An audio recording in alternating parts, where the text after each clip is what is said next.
Alright, so what you need to do to make some basic edits is log in. So just go to your domain /login, and when the login screen pops up, simply put your email and password that's been provided for you in there. Once you log in, you know you're going to be logged in because there'll be a black band across the top that says Live Edit on it. Once you're logged in, you can hit Edit, and you'll notice that there'll be red areas that appear. You can click into any one of these areas, and when the box pops up, it will essentially look like Microsoft Word.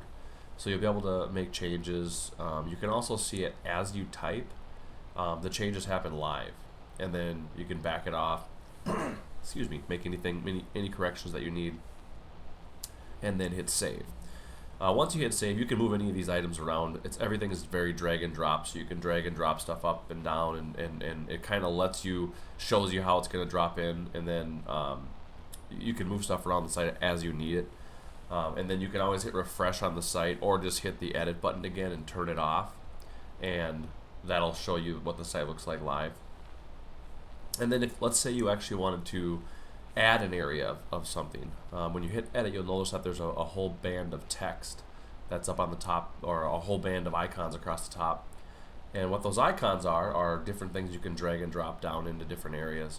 So you'll probably just use text and image for the most part, but so if you drag a text box and let go, it opens up a new window. You can start typing. If you wanted to add an image to that, you could simply click on the icon that looks like a little picture, and then click browse. And then this is all the images that are on your site, and if you need a different one, you can always upload it from your computer by hitting add files. Once you actually add the file, when you click on the image, you'll notice that up across the top, it shows you that you've selected that, and then on the right it shows you, wow, 1920, that's a big picture. So you can click the little icon next to the size, and it'll give you some options. Usually medium gallery medium thumb is a good size for the site. Click on that, hit accept, and then hit OK, and it drops it into your text box for you. From there, you can hit save, usually to see what it's going to look like. And you're like, well, I kind of want it smaller or bigger or whatever. And when you click again back in the area, you can simply drag the text box or the image smaller or bigger. Hit save. You're like, yep, that's what I want. And then after you get done with something, you're like, I don't really want this here. Click delete, confirm delete, and there you go. You can also just, while you're in edit mode, you can browse through the site and go to absolutely any page that you want and edit any of the pages.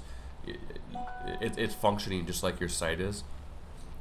So that's pretty much for edits, basic changes. If you need anything, beyond that, definitely let us know. Next, you had some questions on calendars, and we sent you a link and shared the calendars with you. Essentially, all that looks is when you get in Google Calendar, you guys have two: performance and some schedules. It's pretty simple. You'll after we know that it's shared with you, which we'll check really quick. Yep, it's shared with you guys. You can click on any area you want, and as soon as you click on it, it's going to kind of populate a window, and you can go, okay, well, we have a sample data that we're going to put in there. Make sure you select the calendar that you want to go on to if you have multiple calendars. So we'll click sample. You can hit edit event details, and it'll give you a lot more details. And if you look, you can see the time. You can put a location of where you're going to be, and then you can again choose the calendar that you're going to use. When you're done, you hit save. The slick part about this is when you're doing this in Gmail and in Google, if you bring your site up and go to that parents page that has the information and hit refresh on that page, after you make the change on Google and hit refresh, it will automatically populate the calendars. You have to make sure you're in the right month. I think right now we're in September. So let's go to October, and you'll look that there's your sample data. And so whatever you do in Google automatically happens inside of your website. So if you want to remove something from the calendar, simply click on it, hit delete, you're done. That should do it. If you have any other questions, or you want to share this with somebody, you can always hit share this calendar, pop in their email address, and you should be good to go. It'll automatically send them a link. If you have any other questions, definitely let us know. And if you need any other help, you can always submit a support ticket. Thanks.